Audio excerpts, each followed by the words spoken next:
আমার পাখির চ্যানেলে আপনাদের সকলকে স্বাগতম। নতুন আরেকটি ভিডিও নিয়ে আপনাদের মাঝে হাজির হলাম। আজ চমৎকার ঠান্ডা পরিবেশ, তাই পাখিকে সফট ফুড খেতে দিলাম। তবে এটা তৈরি করা আহামরি কিছু নয়, শুধু ডিম ওদের দিয়েছি।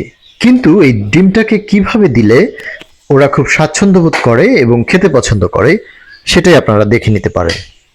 প্রথমেই সিদ্ধ ডিমকে আমি গ্রেট করছি। এই গ্রেটটা অর্থাৎ আমরা যেভাবে চটপটির উপর দিয়ে খাই ঠিক সেভাবে। এভাবে খুব পাতলা করে গ্রেট করে দিলে ওদের খেতে কোনো ধরনের কষ্ট হয় না, যার কারণে ওরা সম্পূর্ণ ডিম খুব ভালোভাবে খায় আর নষ্টও করে না। তো আমি আমার এভিয়ারির প্রয়োজন অনুযায়ী যতটুকু ডিম দরকার তা করে নিয়েছি। পাশেই দেখতে পাচ্ছেন আমার আরেকটা পোষা পাখি, ও তো ডিম দেখলেই পাগল হয়ে যায়। খাই, দেখতেই পাচ্ছেন খাঁচাটা খুলে দিতেই আগে ডিম খাওয়া শুরু। ওকে থামানো যায় না। তো ওকে নিয়ে আমি পরবর্তীতে কোনো ভিডিও দিব। আজকে আপাতত আপনাদের দেখাচ্ছি পাখিকে আমি কিভাবে ডিমগুলো গ্রেড করে পরিবেশন করছি।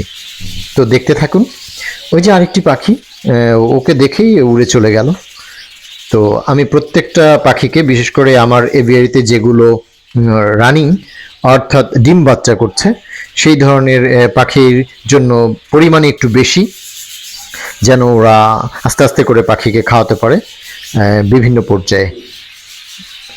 তো আমি সেভাবে করেই ওদেরকে দিচ্ছি, আর এগুলোকে একটু হাতে খাওয়ানোর চেষ্টা করছি, দেখি খায় কিনা। হ্যাঁ, দেখেন ওরাও কিন্তু খাচ্ছে। তো যাক, আমি এভাবে করে পাখির প্রত্যেক জোড়াতে যেখানে যেখানে বাচ্চা রয়েছে সেখানে সেখানে আমি ডিমগুলোকে এভাবে দিয়ে দিচ্ছি। আর দেখতেই পাচ্ছেন যে ওকে কেন আমি ডিম দিচ্ছি না, ওর কাছ থেকে কেন ডিম নিয়ে গিয়েছি, এই জন্য ও আমাকে পাগল করে ফেলছে।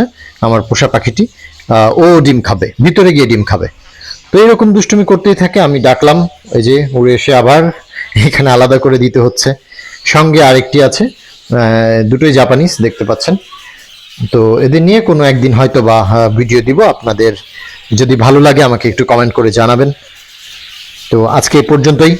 ভালো থাকবেন, সুস্থ থাকবেন সকলে। আর আমার পাখির জন্য অবশ্যই দোয়া করবেন। একটি সাবস্ক্রাইব অথবা একটি লাইক যদি আপনারা করেন তাহলে আরো বেশি খুশি হব। অসংখ্য ধন্যবাদ আপনাদের সকলকে।